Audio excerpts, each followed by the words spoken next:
시청자 여러분 안녕하십니까? 6월 18일 화요일 원주방송 뉴스투데이 정준혜입니다. 첫 번째 뉴스입니다. 원주시 용수골 마을에서 주최하는 제12회 원주 용수골 꽃 양귀비 축제가 지난 5월 25일부터 6월 9일까지 원주시 판부면 서곡리 꽃 양귀비 축제장에서 개최됐습니다. 용수골 꽃 양귀비 축제는 지난 2007년 지역 주민 주도형 축제로 시작됐으며 특히 올해는 4만 1000여 제곱미터 부지에 주민들이 직접 가꾼 꽃 양귀비와 함께 수레국화를 심어 축제의 풍성함을 더했습니다.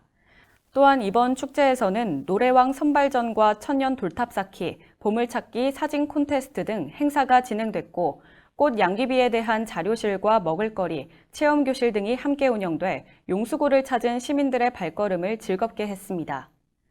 한편 원주 용수골 꽃 양귀비 축제 추진위원회 김정윤 위원장은 양귀비 꽃밭에서 지친 일상을 위로받고 활력을 얻고자 하는 많은 시민과 관광객들이 찾아주시길 바란다고 말했습니다. 강원도 장애인 생활체육인들의 화합잔치인 제12회 강원도 장애인 생활체육대회가 지난 12일 홍천군 종합체육관에서 개회식을 갖고 사흘간의 열전에 돌입했습니다. 활짝 펼쳐라 건강놀이터 홍천에서라는 슬로건을 내건 이번 대회에는 18개 시군 선수단 1,100여 명과 임원 및 보호자 500여 명 등 총 1,600여 명이 참가해 14개 종목에서 그동안 갈고 닦은 기량을 겨뤘습니다. 또한 이날 개회식 식전 행사에 홍천 시니어 연합댄스팀의 공연과 홍천 출신 청각장애인 발레리나 고아라의 홍천의 아름다움으로 힐링과 정선 아리랑의 주제 공연이 펼쳐져 박수갈채를 받았습니다. 한편 장애인 생활체육대회가 홍천에서는 올해 처음 열린 만큼 지역 간 화합의 장으로도 기대가 높아지고 있습니다. 허피롱 군수는 홍천에서 오래도록 기억에 남을 수 있는 아름다운 추억을 만드시길 바란다며 장애인 여러분의 도전은 승패를 떠나 그 자체가 아름답고 감동적인 것이라고 소감을 밝혔습니다. 우천으로 연기됐던 2019 원주시민 단오놀이 한마당이 지난 13일 원주시 따뚜 소공연장에서 열렸는데요. 무더운 날씨에도 불구하고 많은 시민들이 찾아준 행사장은 어느 때보다 활기찬 모습이었습니다. 강원 민예총 원주지부가 주최하는 이번 행사에서는 민족 4대 명절 중 하나인 단오를 맞아 조상들의 전통놀이 문화를 느끼고 체험할 수 있는 다양한 체험 프로그램이 진행됐습니다. 창포 머리 감기와 단오 부채 만들기, 수리취떡 만들기, 투호 던지기 등이 펼쳐져 잊혀져가는 단오절의 의미와 우리의 소중한 전통을 함께 나눴습니다. 또한 한 학부모는 이번 행사에서 요즘 아이들이 쉽게 접할 수 없는 옛 문화를 체험할 수 있는 좋은 기회였다며 스마트폰과 컴퓨터 게임만 하는 아이들이 떡도 만들고 투호 던지기도 하며 즐거워하는 모습을 보니 옛 생각에 행복해졌다고 말했습니다. 원주시와 원주시 건강가정 다문화 가족지원센터는 지난 15일 치악체육관에서 제9회 건강가족 운동회를 개최했습니다. 이번 행사는 평소 서로 소홀했던 가족들이 한 자리에 모여 가족의 소중함을 느끼고 가족애를 나눌 수 있는 자리로 진행됐습니다.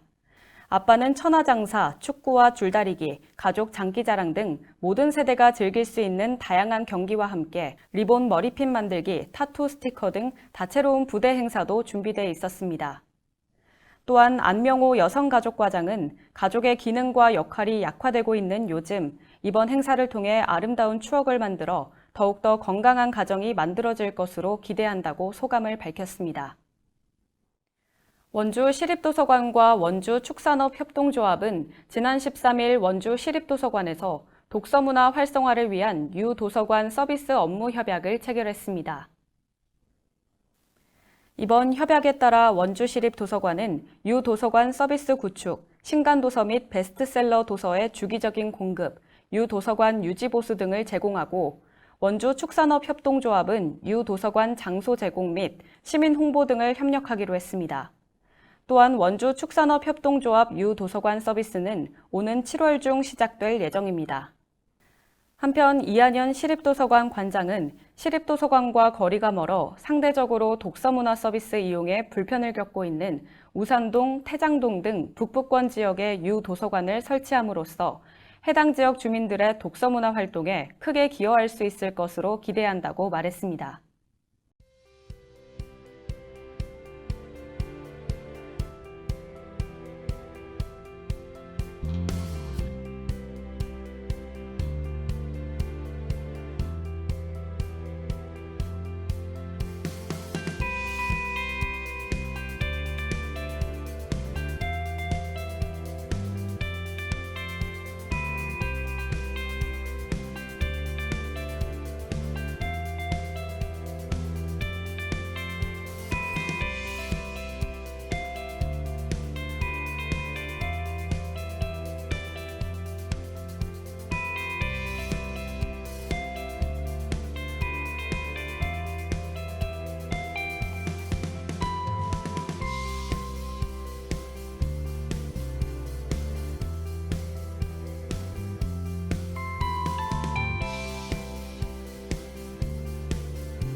이상 뉴스투데이를 마치겠습니다. 시청해주신 여러분 고맙습니다.